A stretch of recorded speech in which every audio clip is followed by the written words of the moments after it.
हमारा आज का विषय राजस्थान के बहुत ही महत्वपूर्ण शासक महाराणा संग्राम सिंह, जो कि राणा सांगा के नाम से ज़्यादा जाने जाते हैं, रहेगा। हम इन्हें डिस्कस करेंगे।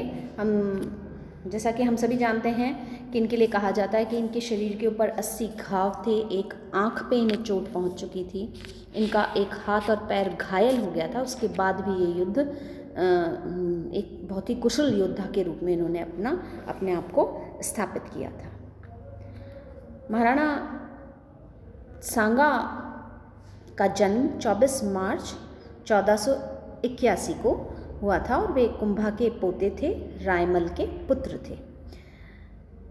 वीर विनोद ग्रंथ के अनुसार कहा जाता है कि ये 13 भाई थे और पृथ्वीराज और जयमल इनके बड़े भाई थे। हालांकि कर्नल टॉड इन 3 भाइयों का ही वर्णन करते हैं। हम देखते हैं कि इन समकालीन स्रोत इनके मूल नाम महाराणा सांगा संग्राम सिंह के नाम से इन्हें पुकारते हैं। इनके अगर हम शासन सत्ता हासिल करने की बात करें तो हमें समझ आता है कि इन्हें अपने भाइयों से संघर्ष करने के पश्चात राजगद्दी हासिल हुई थी और इस संघर्ष के दौरान ही ऐसा कहा जाता है कि इनकी एक आंख चली गई थी। ये 5 मई 1509 को शासक बने और जब वो गद्दी पर बैठे थे उन्हें बहुत सी समस्याओं का सामना करना पड़ा था। इन्होंने 1528 तक शासन किया और मेवाड़ को उसकी शक्ति की चरम पर पहुंचाया। महाराणा कुंभा ने जिस शक्ति का संचार किया था उसी तरीके से हम देखते हैं राणा सांगा ने भी राजपुताना में अपनी शक्ति का निरंतर विस्तार किया और मेवाड़ को एक बहुत ही महत्वपूर्ण शक्तिशाली राज्य के रूप में स्थापित किया। इनके आरंभिक गद्दी पर बैठने के बाद हम आरंभिक समस्याओं की बात करें तो हम देखते हैं कि सबसे पहले तो जो क्षेत्र उनके पिता की शासन की अव्यवस्था का लाभ प्राप्त करके जो स्वतंत्र हो गए थे उन्हें प्राप्त करना था। रायमल के शासन में मेवाड़ के अनेक प्रांत स्वतंत्र हो गए थे और कुछ ऐसे क्षेत्र भी थे जो उदय सिंह के द्वारा अपनी स्थिति को मजबूत करने के लिए अपने सामंतों को दे दिए गए थे, जैसे सिरोही, तारागढ़, ये आदि क्षेत्र थे। सांभर पर मेड़ता के सामंत दूधा ने अपना प्रभुत्व स्थापित कर लिया था और रायमल इसे अपने नियंत्रण में पुनः नहीं ले सका था। तो ऐसी स्थिति में मेवाड़ की भौगोलिक सीमाएं कम हो गई थी और सांगा ने मेवाड़ के खोए हुए गौरव को पुनः प्राप्त करने की जो उनकी चेष्टा थी वो एक बहुत महत्वपूर्ण उनके सामने प्रारंभिक काल की समस्या थी। दूसरा हम देखते हैं कि समकालीन राजपूत शासक जो थे, जो राजपुताना के क्षेत्र में नई रियासतें जन्म ले रही थी और अपनी अपनी शक्ति का संचार करके अपने राज्य का विस्तार कर रही थी, ये भी इनके लिए एक चुनौती थी। इनमें मारवाड़ के राठौड़, आमेर के कछवा, हाड़ौती के चौहानों के नाम उल्लेखनीय हैं। तो उसे भी इन शासकों की बढ़ती हुई शक्ति को कमज़ोर बनाना भी इनका एक उद्देश्य रहा। फिर मुस्लिम सुल्तानों की समस्या भी इनके सामने थी। सांगा का समकालीन गुजरात के शासक मुजफ्फर शाह और मालवा में इस समय महमूद द्वितीय शासन कर रहा था। ये दोनों ही क्षेत्र मेवाड़ की सीमाओं से जुड़े हुए थे। मालवा और गुजरात के मुसलमान शासक राय सिंह के शासनकाल में ही मेवाड़ की आंतरिक अव्यवस्था का लाभ उठाकर अपनी राज्य की सीमाओं को बढ़ाने लगे थे और इसलिए इन दोनों के ऊपर अंकुश लगाना भी राणा का एक महत्वपूर्ण कार्य था। दिल्ली के सुल्तान की जो परिस्थिति थी वो भी इनके लिए चुनौतीपूर्ण थी। इस समय में जिस समय ये गद्दी पर बैठे उस समय सिकंदर लोदी दिल्ली का सुल्तान था। हालांकि वो एक अयोग्य शासक था, किंतु मालवा और गुजरात के शासकों के साथ संगठित होकर वो मेवाड़ के लिए खतरा उत्पन्न कर सकता था। तो ये उनकी कुछ प्रारंभिक समस्याएं थी जिनका उनको सामना करना था। इनकी राजनीतिक उपलब्धियों की हम बात करें तो इन्होंने बहुत से क्षेत्रों से युद्ध लड़े और इनमें सबसे पहले मालवा के साथ इनके संबंधों को हम डिस्कस करते हैं। मालवा के साथ इनके संघर्ष के जो कारण थे वो परंपरागत थे। उन कारणों में पहला कारण परंपरागत शत्रुता को ही हम समझ सकते हैं, क्योंकि 401 के लगभग जब मालवा स्वतंत्र राज्य के रूप में स्थापित हुआ तभी से उसका संघर्ष मेवाड़ के साथ चल रहा था। कुंभा के समय में भी ये संघर्ष चलता रहा और यही परंपरागत शत्रुता की भावना जो थी वो सांगा के समय में भी विद्यमान थी। दोनों की सीमाएं एक दूसरे से जुड़ी हुई थी। दूसरा, साम्राज्यवादी भावना। मेवाड़ और मालवा के राज्य साम्राज्यवादी भावना के पोषक थे। दोनों ही अपने अपने राज्य का विस्तार करना चाहते थे। मालवा का सुल्तान उत्तर में अपनी शक्ति को बढ़ाना चाहता था, जबकि मेवाड़ के सांगा अपने राज्य के निकटवर्ती क्षेत्रों को मेवाड़ में मिलाना चाहते थे। दोनों की सीमाएं एक दूसरे से मिलती थीं और ये संघर्ष का एक अनिवार्य कारण बना। धार्मिक वैमनस्यता जो थी वो भी एक कारण रही। चूँकि महमूद द्वितीय मुसलमान धर्म का अनुयायी था, महाराणा हिंदू धर्म के संरक्षक थे, तो ऐसे में हिंदू राज्य की स्थापना वो करना चाहते थे और अपनी इस महत्वाकांक्षा की पूर्ति के लिए उन्होंने मालवा के मुस्लिम शासक को पराजित करना आवश्यक समझा था। मालवा में उत्तराधिकार का संघर्ष जब हुआ, जब गद्दी पर महाराणा सांगा बैठे तो वहाँ की स्थिति यानी मालवा की स्थिति काफ़ी ठीक नहीं थी। महमूद द्वितीय वहाँ पर शासन कर रहा था और उसके अपने सामंतों के साथ संबंध अच्छे नहीं थे। गद्दी से हटा दिए जाने पर उसके सामंतों ने उसे हटा दिया और साहब खां को गद्दी पर बिठा दिया। तो गद्दी से हटाए जाने पर महमूद द्वितीय ने चंदेरी के हिंदू शासक मेदिनी राय से सहायता मांगी और वो गद्दी पाने में पुनः सफल हुआ। इसके बाद मेदिनी राय को उसने अपना प्रधानमंत्री बनाया और धीरे धीरे मालवा में हिंदुत्व का प्रभुत्व बढ़ने लगा। इससे मुसलमान असंतुष्ट हो गए। मालवा के मुसलमानों ने गुजरात और दिल्ली के सुल्तानों से अनुरोध किया कि वो हिंदू नियंत्रण से उन्हें मुक्त करें। कुछ समय बाद महमूद द्वितीय भी मेदिनी राय का शत्रु बन गया। ये मेदिनी राय भागकर सांगा की शरण में पहुंचा और सांगा ने उसे शरण दी और ये इनके बीच में संघर्ष का एक कारण बना। सांगा ने मेदिनी राय को गागरौन और चंदेरी के इलाके अपने जागीर के रूप में उसको दिए और इस तरीके से हम देखते हैं कि ये संघर्ष का कारण बना। नत्थू की हत्या भी संघर्ष का कारण थी। मालवा में उत्तराधिकार के संघर्ष के दौरान जब मेदिनी राय के विरुद्ध सभी मुसलमान शासक संयुक्त आक्रमण कर रहे थे, तब मेदिनी राय ने किसी प्रकार से सांगासी के पास जाकर शरण प्राप्त करी, लेकिन उसका पुत्र नत्थू मालवा में ही रह गया था। वो वहाँ से भाग नहीं पाया और मुसलमान शासकों द्वारा बंदी बना लिया गया और फिर उसकी हत्या कर दी गई। ये जो हत्या हुई ये इन दोनों के बीच में तनाव का कारण बनी और इसने तनाव को चरमोत्कर्ष तक पहुंचाया, यानी ये तात्कालिक कारण हम मान सकते हैं और अब युद्ध जो था वो अवश्याम भी हो गया था। संघर्ष की शुरुआत हम देखते हैं 1519 में हुई, जब मालवा के सुल्तान महमूद द्वितीय ने अपनी शक्ति को संगठित करके गागरौन पर आक्रमण कर दिया। महाराणा सांगा को उसने शक्ति संगठित करने का अवसर प्रदान नहीं किया। सांगा ने फिर भी मेदिनी राय की सहायता के लिए सेना भेजी। दोनों के बीच में युद्ध हुआ जिसमें मुसलमान पराजित हुए।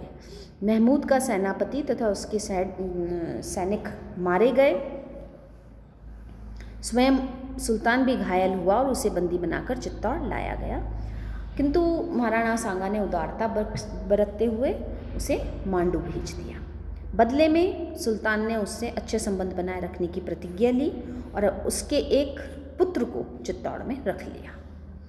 इतिहासकार हालांकि सांगा द्वारा की गई इस जो कार्य था उसकी निंदा करते हैं, क्योंकि उनके अनुसार यदि इसी समय वो मालवा को अपने राज्य में सम्मिलित कर लेते तो उनकी शक्ति का विस्तार हो सकता था, किंतु सांगा इसके लिए तैयार नहीं थे, क्योंकि ऐसा करने से वो केंद्रीय सत्ता को और गुजरात को अपना विरोधी बना सकते थे। तो अलग अलग इतिहासकारों ने अलग अलग मत दिए हैं इस संबंध में और अपने अपने दृष्टिकोण उन्होंने रखे हैं। हम देखते हैं कुछ इतिहासकार इसे सांगा की दूरदर्शिता का परिचायक मानते हैं, जबकि कुछ इसे उसकी कमज़ोरी, ये उसकी भूल समझते हैं, जिसने कि बाद में आने वाले समय में गुजरात और मालवा की गुटबंदी को जन्म दिया था। तो मालवा के साथ इस संघर्ष के बाद हम सांगा का संपर्क गुजरात के साथ जो रहा उसके बारे में बात करेंगे। यहाँ भी यदि हम कारणों की बात करें तो परंपरागत शत्रुता गुजरात से भी रही। गुजरात के राज्य की सीमा भी मेवाड़ के राज्य से जुड़ी है और कुंभा के काल से ही गुजरात के साथ भी निरंतर संघर्ष रहा। चूँकि गुजरात में भी मुसलमान शासक अपने राज्य यानी मुसलमान शासक द्वारा गुजरात शासित था, तो ये भी एक परिस्थिति थी जिसने परंपरागत शत्रुता को जन्म दिया हुआ था। सांगा की विस्तारवादी नीति जो थी वो इन दोनों के बीच में तनाव का कारण बनी थी।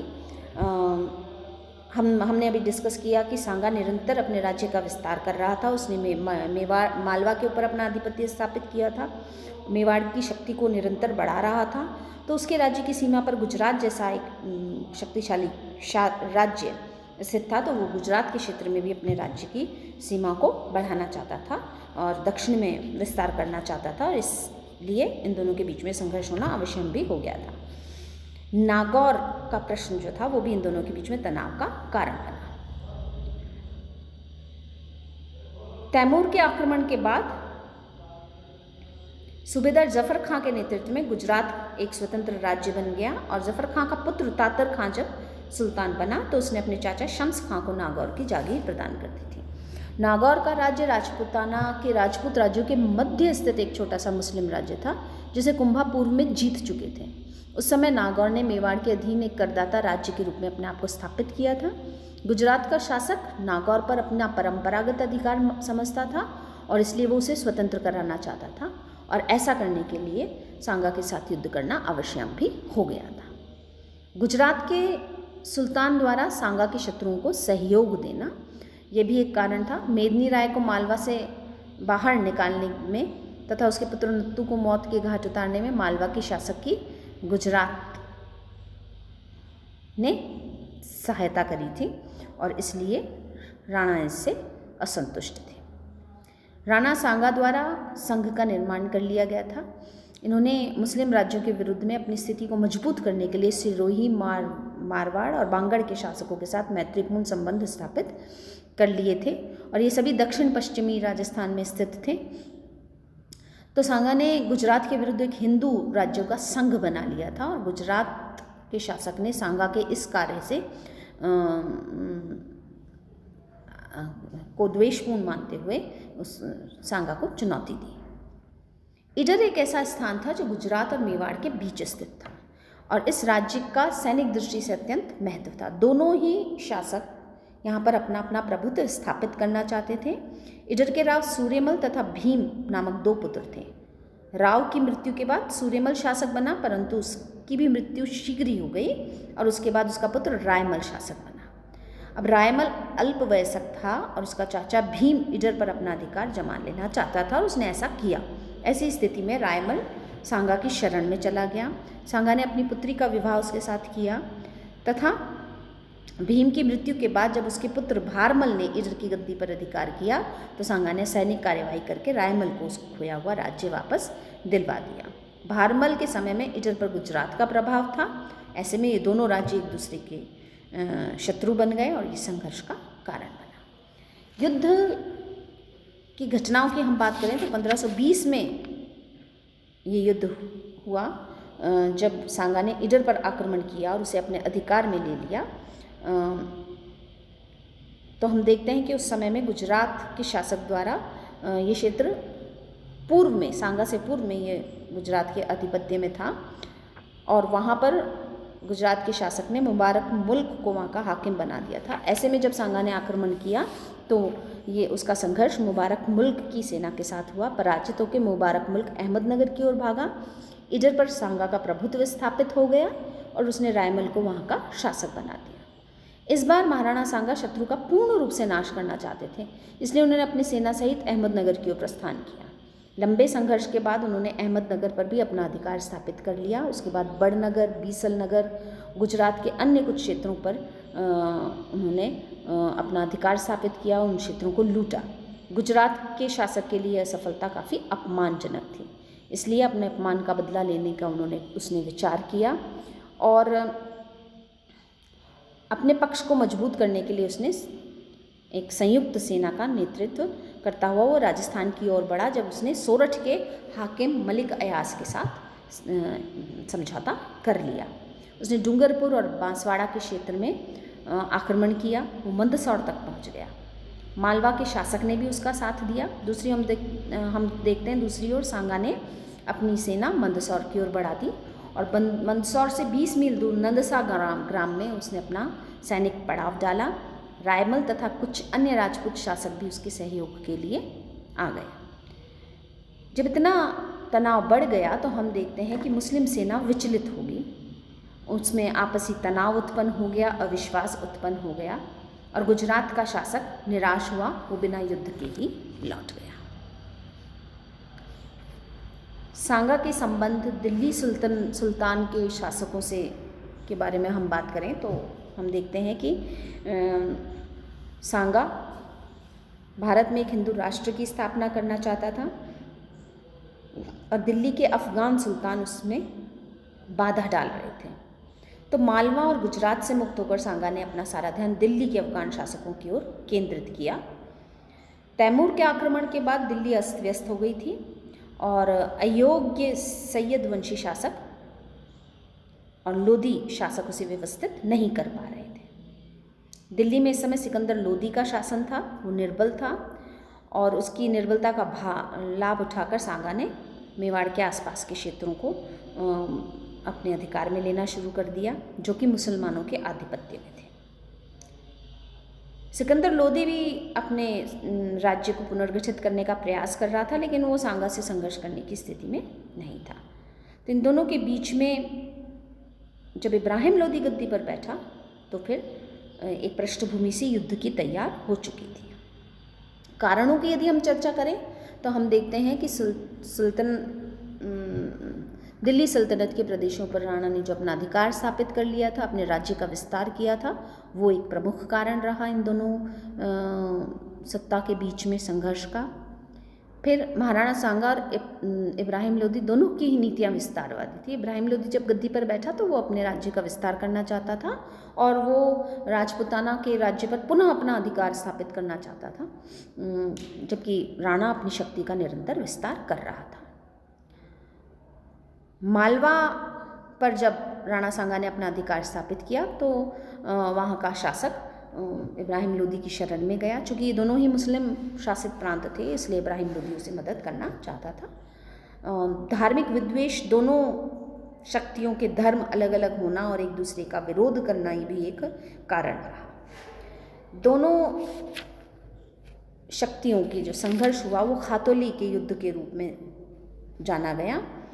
ये संघर्ष बूंदी के निकट खातोली नामक स्थान पर हुआ।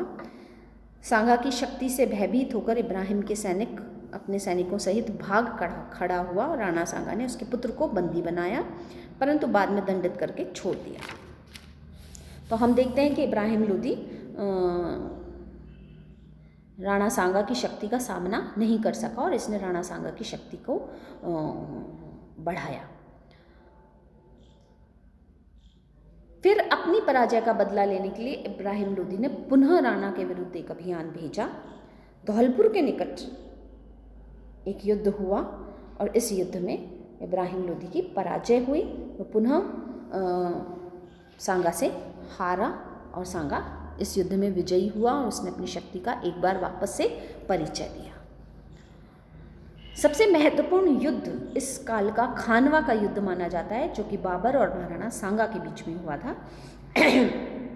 बाबर, जिसने कि भारत में मुस्लिम साम्राज्य की, मुगल साम्राज्य की स्थापना करी थी, उसके साथ महाराणा सांगा का युद्ध होना आवश्यक भी हो गया था, क्योंकि बाबर अपने राज्य की स्थापना भारत में कर रहा था और भारत में एकमात्र शक्तिशाली शासक उस समय महाराणा सांगा थे। तो हम संघर्ष के कारणों की बात करें तो वही फिर साम्राज्यवादी नीति आती है, क्योंकि बाबर विस्तारवादी नीति में विश्वास करता था। वो अपने साम्राज्य का विस्तार कर रहा था और वो काबुल से भारत आया था। उसने पंजाब को जीता, दिल्ली पर, आगरा पर अपना प्रभुत्व स्थापित किया और फिर जब वो उत्तर भारत की ओर बढ़ने लगा तो सबसे बड़ा शत्रु उसे अपने सामने महाराणा सांगा ही नज़र आया। दूसरी तरफ हम देखते हैं महाराणा सांगा दिल्ली पर अपना अधिकार स्थापित करके भारत में हिंदू साम्राज्य की स्थापना करना चाहते थे। तो इन दोनों के बीच में अब युद्ध होना अवश्यम्भी सा हो गया था। पानीपत के युद्ध का परिणाम भी एक कारण रहा। खानवा के युद्ध की पृष्ठभूमि पानीपत के युद्ध में तैयार हुई थी। महाराणा सांगा का विचार था कि ये भी तैमूर की जैसे ही आएगा, चूंकि उसका वंशज है, लूट मार करके वापस लौट जाएगा। तो उसने इब्राहिम लोदी के विरोध में, ऐसा कहा जाता है कि बाबर को निमंत्रण भेजा था, लेकिन जब उसने ये पाया कि वो दिल्ली पर और पंजाब के क्षेत्रों पर अपना राज्य स्थापित कर रहा है तो फिर महाराणा सांगा ने उसे अपनी मदद देने से इनकार कर दिया। और ऐसे में केवल इनकार ही नहीं किया, अपने राज्य का विस्तार भी करना शुरू कर दिया महाराणा सांगा ने। तो फिर ये दोनों के बीच में तनाव का कारण बनना ही था। सांगा द्वारा बाबर के कुछ शत्रुओं को अपना सहयोग दिया गया था। बाबर के अफगान शत्रु आश्रय प्राप्त करने के लिए राजपूतों के पास आए थे और इब्राहिम लोदी की पराजय के पश्चात वे बाबर को अपना शत्रु मानने लगे थे। इन अफगानियों को राणा सांगा ने हसन खां मेवाती को शरण दी थी और वो राणा के सहयोग से बाबर को भारत से बाहर खदेड़ने की योजना बना रहा था। तो ये भी एक कारण इन दोनों के बीच में संघर्ष कर रहा। बाबर द्वारा बयाना के दुर्ग पर अधिकार करने का प्रयास भी एक कारण रहा, क्योंकि बयाना का दुर्ग भौगोलिक और सैनिक दृष्टि से बहुत महत्वपूर्ण दुर्ग था। तो इस दुर्ग को एक तरह से राजपूताना का प्रवेश द्वार बताया गया। इसके पर अपना अधिकार स्थापित करने की कोशिश बाबर द्वारा जो की गई वो इन दोनों के बीच में युद्ध का कारण बनी और दोनों की धार्मिक और सांस्कृतिक भिन्नताएं जो थी वो भी इन दोनों के बीच में संघर्ष का कारण बनी है। हम पहले भी डिस्कस कर चुके हैं कि राजपूत और हिंदू शासक एक दूसरे का विरोध निरंतर कर रहे थे।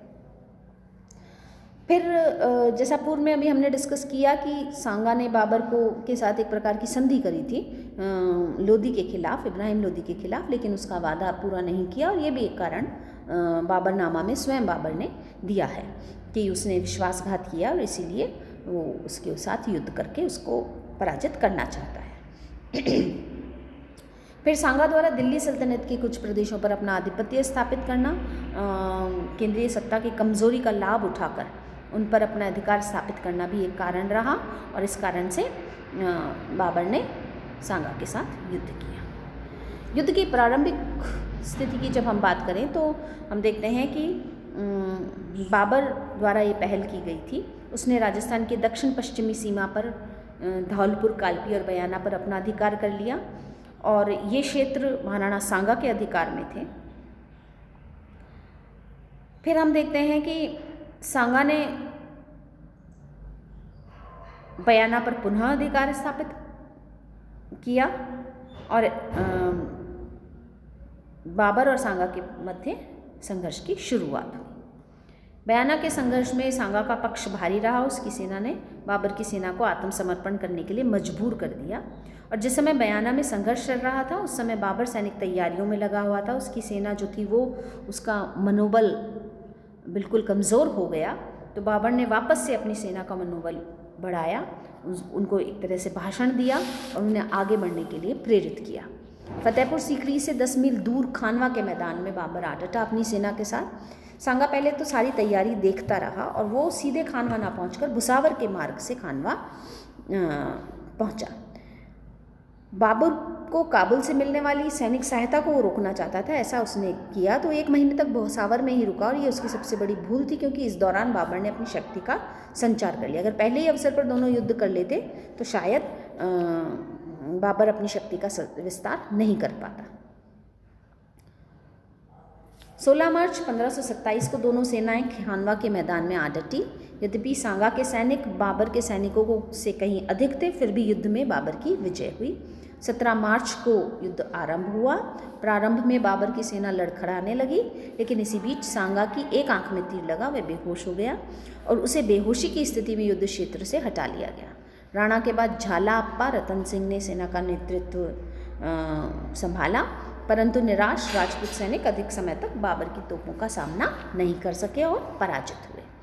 इस विजय के बाद बाबर ने गाजी की उपाधि धारण करी और दूसरी ओर सांगा बेहोशी की स्थिति में जयपुर के निकट बसवा के क्षेत्र में लाया गया। होश आने पर उसने बाबर को पराजित करने की शपथ ली, लेकिन वो अपनी शक्ति को संगठित पूर्ण रूप से नहीं कर पाया और अस्वस्थ होने के कारण 30 जनवरी 1528 को उसकी मृत्यु हो गई। और इस तरीके से हम देखते हैं कि वो हिंदू राज्य की स्थापना करने का जो उसका स्वप्न था उसे वो पूरा नहीं कर पाया। पराजय के कारणों को अगर हम डिस्कस करें तो हम देखते हैं कि सांगा की सेना में एकरूपता और अनुशासन का अभाव था, क्योंकि विभिन्न नरेशों और सरदारों को उसने युद्ध करने के लिए आमंत्रित किया था। तो ये सेना जो थी उसमें अलग अलग राजपूत वंशीय सैनिक थे जो अपने सरदारों के निर्देशों का पालन करते थे, जबकि बाबर की सेना में एकरूपता थी। राणा ने खानवा सीधे न जाकर भुसावर में रुककर जो बड़ी भूल करी थी वो उसकी अदूरदर्शिता का परिचायक थी और इससे बाबर को समय मिला कि वो अपनी शक्ति का विस्तार कर सका। बाबर की जो युद्ध प्रणाली थी, तुलुगामा युद्ध प्रणाली जो बाबर ने जिसको फॉलो किया था, जिसमें उसने अपनी सेना को 5 भागों में विभाजित कर रखा था। पैदल सैनिकों को बीच में रखा, तोपें और गाड़ियों को सेना के सम्मुख भाग में, दाएं बाएं घुड़सवार सैनिक और पीछे की ओर मिट्टी की दीवार और वृक्षों के प्रयोग से सैनिकों को छिपने का स्थान बनाया गया था। यह युद्ध प्रणाली सांगा और सैनिकों के लिए एकदम नई थी और इस युद्ध प्रणाली के अनुरूप वो युद्ध नहीं कर सके और पराजित हुए। राणा सांगा का स्वयं युद्ध में उतरना भी उसकी एक बड़ी भूल थी, क्योंकि उसके वार हुआ और उससे उसकी सेना का मनोबल कमज़ोर हुआ, जबकि बाबर पीछे ही था, वो मुख्य सेना के साथ युद्ध नहीं लड़ रहा था। इब्राहिम लोदी के साथ गठबंधन ना करना ये भी एक पराजय का प्रमुख कारण रहा। यदि वो पानीपत के युद्ध के बाद समझौता कर लेता तो शायद बाबर भारत के अंदर मुगल साम्राज्य की स्थापना नहीं कर पाता। राजपूतों के पास तोपें और रिजर्व सेना का अभाव होना, जबकि बाबर की सेना में तोपें होना, साथ ही साथ रिजर्व सेना रखना की जो परंपरा थी उसने भी इसको पराजित करने का यानी ये पराजय का एक कारण बना। सिलहदी तंवार, ये हरविलास शारदा, कर्नल टॉड और कवि श्यामल दास के अनुसार सिलहदी तंवार ने सांगा को धोखा दिया। इन इतिहासकारों का ये मानना है कि सिलहदी ने बाबर को सांगा की जो सैनिक दुर्बलता थी उसका परिचय दिया, उसकी जानकारी दी और परिणाम स्वरूप बाबर ने इस जानकारी का पूरा लाभ उठाया और वो युद्ध के मैदान में सफल हुआ। युद्ध के परिणामों को हम देखें तो सबसे महत्वपूर्ण परिणाम ये निकला कि भारत में मुस्लिम राज्य, एक नए मुस्लिम राज्य की स्थापना हुई जो बाद में मुगल वंश के नाम से जाना गया। युद्ध के पश्चात तात्कालिक राजनीतिक केंद्र मेवाड़ से हटकर दिल्ली में केंद्रित हो गया।